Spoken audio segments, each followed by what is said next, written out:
सोलन में पार्किंग की समस्या विकराल रूप लेती जा रही है, जिसके चलते सोलन शहरवासियों का व्यापार भी बुरी तरह से प्रभावित हो रहा है। सोलन के व्यापारियों ने कहा कि शहर के मुख्य बाजारों के पास कोई बड़ी पार्किंग नहीं है।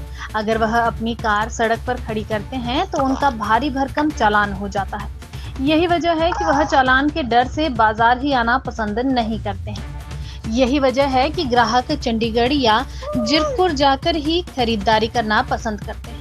व्यापारियों ने कहा कि नगर निगम पिछले कई वर्षों से पुराने बस स्टैंड और रेलवे स्टेशन के समीप पार्किंग बनाने के दावे कर रहा है, लेकिन आज एक यह योजनाएं सिरे नहीं चढ़ पाई हैं।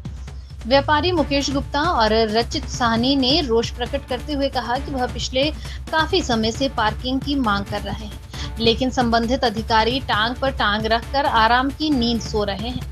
वहीं सांसद, विधायक और मंत्री सभी को पार्किंग की मांग के बारे में अवगत करवा चुके हैं। उनके कानों पर भी कोई जूं तक नहीं रेंग रही है कि हमने इसके बारे में बहुत बार लिख के दिया। जैसा कि एक लेटर ये देख सकते हैं आप, ये 2019 के अंदर मैंने दिया, उससे पहले 2018 में दिया, 2017 में दिया।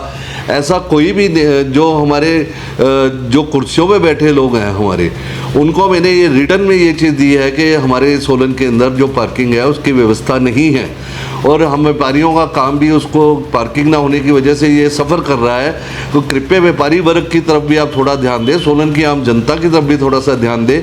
हमें हर बार एक ही बात सुनने को मिल जाती है कि ओल्ड बस स्टैंड की जो पार्किंग है इसकी सेना से ज़मीन ट्रांसफ़र हो गई है, इस पर जल्दी काम शुरू हो जाएगा। पता नहीं वो कब काम शुरू होगा। ये बयानों में जो है हमारी सोलन ओल्ड बस स्टैंड की पार्किंग ये बयानों में ही फंसी हुई है। इसका कोई भी धरातल पर कोई काम नहीं हो रहा है और ना ही कोई इसका जवाब देता है। जब भी आप जो मीडिया के बंधु हैं, जब भी उन्होंने भी इसके बारे में पूछा तो एक ही जवाब मिलता है, सेना से ज़मीन ट्रांसफ़र हो गई है।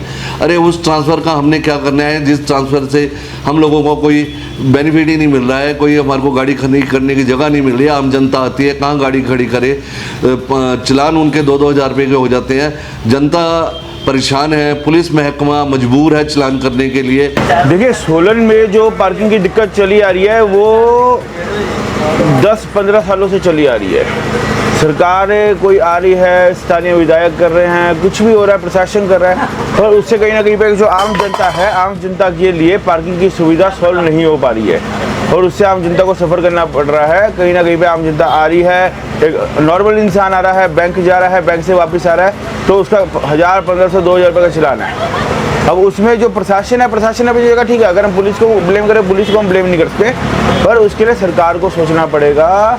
सोलन में पार्किंग की व्यवस्था करनी पड़ेगी, तभी ही जाके कोई उचित जो है कार्य हो पाएगा। जिस हिसाब से सोलन की पॉपुलेशन बढ़ती जा रही है, आप गूगल करके देखिए, पॉपुलेशन के हिसाब से सोलन में सबसे ज़्यादा गाड़ियाँ हैं पूरे एशिया में।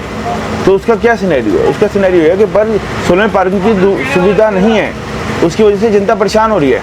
आप परे को जाएंगे, अम्बुशा वाली साइड को गाड़ियाँ लगी हुई है, ऐसी धूप में बेचारा एक बंदा अपना चलान बचाने के लिए वहाँ से पैदल चल के आ रहा है। ये अगर शहर के बीचों बीच में पार्किंग होगी तो ये सुविधा बहुत अच्छी हो सकती है।